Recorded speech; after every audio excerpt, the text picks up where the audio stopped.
up, nerds and nerdettes and wee little nerdlings all? It's your buddy Big John and G from Two Gun Pixie presents Legendary Gaming.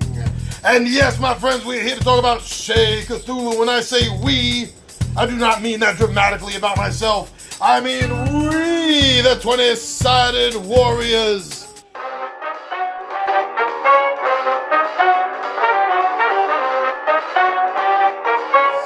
Are here to talk about a game we just played for the Halloween season. We got the Rye Man Ryan. Hello. Good to see you, brother. Likewise. Oregon Al. Hey. Hey, Alex. And T-Bone. Woo! Good to see you, Anthony.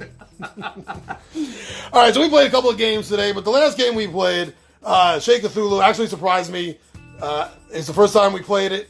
I've actually had it on the shelf for a while. First time we got to play it. I thought it was going to be okay, and I had a lot more fun than okay. So I wanted to make sure that we talked about this a little bit. And you see, we've just finished the game. Everything is still pretty much all set up here. So, gentlemen, and I mean no insult by the phrase, what do you guys think about Steve Jackson Games' Cthulhu? I thought it was a kind of a fun, interesting little twist on just the general card game. We played Munchkin before by the same company, Steve Jackson, so the artwork is very similar to that.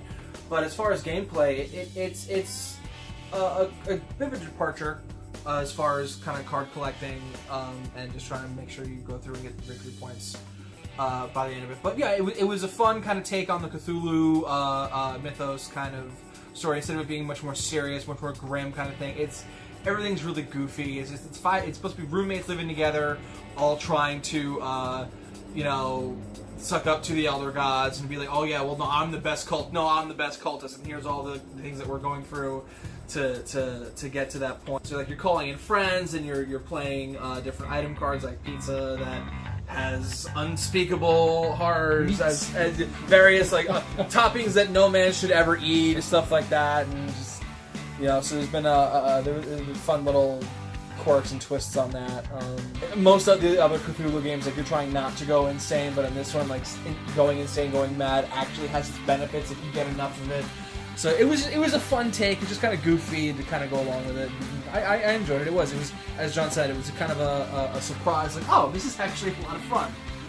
Just kind of fun quirk. Yeah, I agree. I mean, it reminds me of a more simple version of Munchkin, but with madness added on.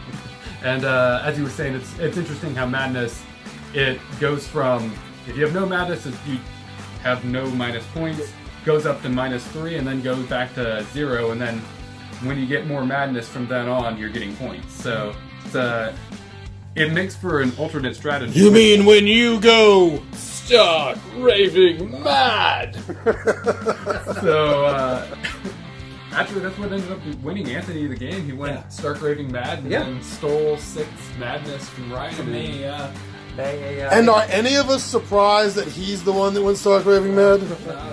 I had to go opposite everybody else. I actually enjoyed the game.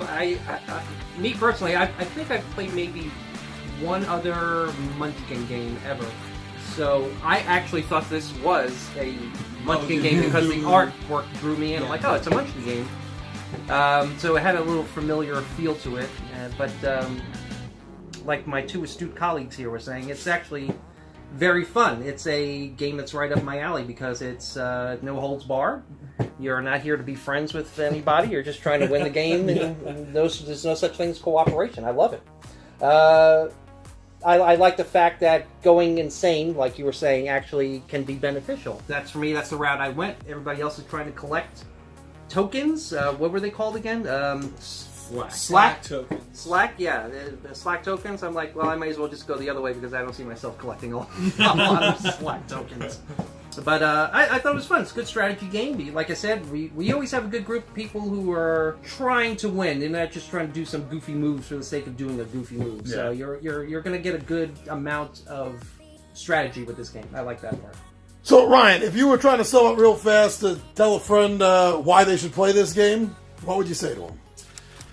What would I say? I would say it is a all-around fun, goofy twist on Cthulhu. Same question to the other two. Alex?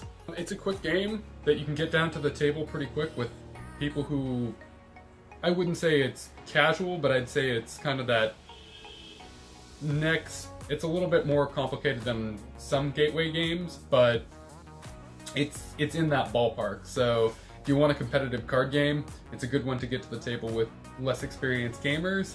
And you can get through it pretty quick. I think we got through it in an hour, so that's always good. So an hour competitive game with a little bit of substance, but not too much. Thematically, I thought it was great. I think it's fun to play. I mean, it combines Big Lebowski with Cthulhu. I mean, it's nothing but, weed and pizza and beer and sending slacker friends to other slacker, rooms. Don't forget the Nookie. And the Nookie. But I think it's fun. You can get into it right away. Like, I knew nothing of how to play this game. Within one turn, you pretty much, know what you're doing already by that point. Yeah. So, I loved it. I played again. Not just for Halloween season. No, not just for Halloween season. It's amazing that this was on the shelf of shame, as it were, and actually turned out to be better than what I think we all expected. Yeah. Yeah, I think it's worthy to hit the table again. Yeah, sure. I think it should be moved off the shelf of shame into somewhere else. How about that? Well, all right. I think that was a positive review from all the 20-sided warriors. So, Shake Cthulhu by Steve Jackson Game. This is a fun game for any time, but it is the Halloween season. This game, I wouldn't say that. What's this game listed for age? What is it listed for age? Yeah, what does it say? It is 13 and up. With the booze and the weed, I'm a little surprised that it's that. But 16 and up, maybe. Yeah. But hey, what I always tell everyone, you know your kids. Yeah. Better than we don't. do. Better than we do. That's We for don't, sure. you know Yeah. them. But this is a fun game. It does give the light little touch of Cthulhu. Very lighthearted. Very lighthearted. Yeah. I think this is a fun game to break out for for a Halloween get together. Quick game. It'll play in about an hour. You got more than enough time to do the real life things that the card's talking about. All right, everyone. Thank you so much for checking us out on Facebook, Instagram, Twitter. And thank you so much for subscribing to Two Gun Pixie right here on YouTube. I'm your buddy Big Johnny G, and this is the 20-Sided Warriors, and we are